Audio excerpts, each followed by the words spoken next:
Hello, now I am interviewing Sam Dean to see how she pursued her goals to become who she is.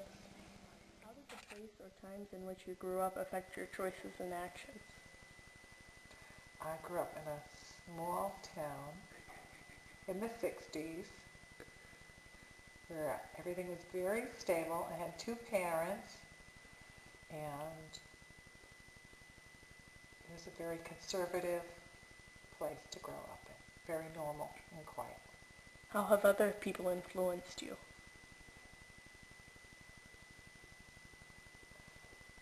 I usually look up to people that are very successful,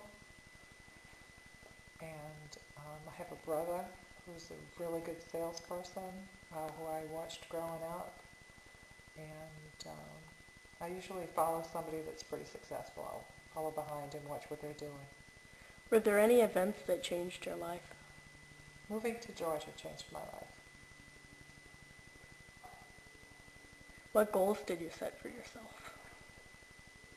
Um, Bring my kids up in a nice, quiet, safe world, do really good at real estate, be successful, have a nice life. What makes you persevere? I want to get ahead. I want to tackle things. I want to win in work. That is, I'm aggressive and I'm willing to keep working to get what I want. What's the best decision you've ever made? Probably the move here was very good business-wise. Jeff found a job here. Um, I got to go into real estate full-time here, so probably the economy was much better than New England. What do you do when you fail to complete one of your goals?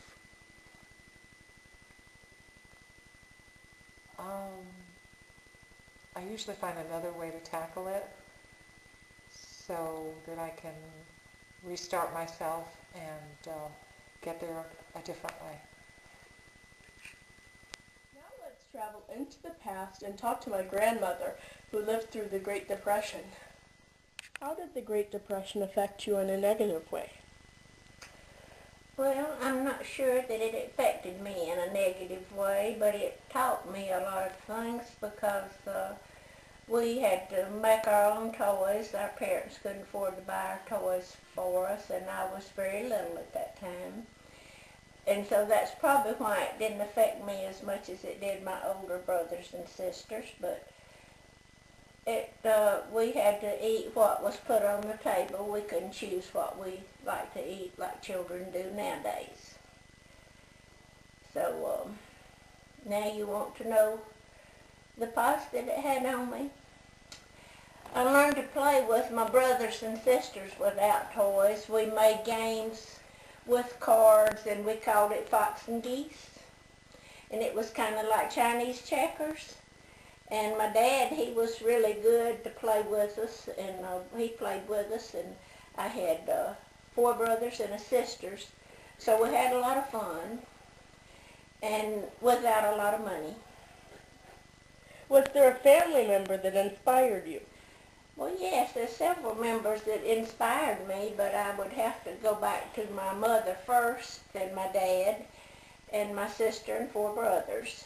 We learned to play together as good children, and learned to obey our parents, and just had a good time. And what inspired you about your mother?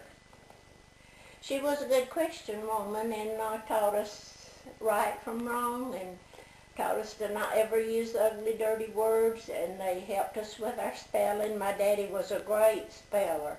He spelled from the blueback speller, and that's back in the olden days. And he was good to help me with my homework when I started school. And my mother was a great cook and just a kind, sweet person, and she read to us. What was your first job? My first real job was with Bell Aircraft in Marietta, Georgia. And it was back in I was 18 years old then and finished high school, and I went to college some, but I went to work in a airplane factory making planes for the fighters in World War II. And I loved the job, and I made a lot of new friends there. And I thought when I got my first good paycheck, it was $55 a week, and I thought I was rich. Do you like modern America or 1930s America better? Well, I guess it's easier with modern America, but it was nice back then too, in the 30s, because we didn't have much. There wasn't much to take care of, so we had plenty of time. We visited our neighbors, and we had a real good time, but I would say I like the modern world better. Okay, and what year were you born? 1925. And where were you born? I was born in Hall County, and I was born at home. It wasn't in a hospital. So that was another thing. Your medical care wasn't as good back then either, was it? No, but our parents always seemed to know what to fix for us and make us get better. Back in the 1920s, 1930s, and 1940s,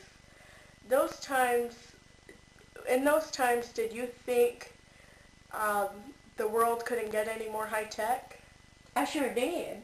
And every time somebody invented something, I thought we had everything, but we're still getting inventions now. But back then, yes, I did. I thought we had everything. Well, thank you for the interview. Well, you're welcome. I'm more than glad to help you.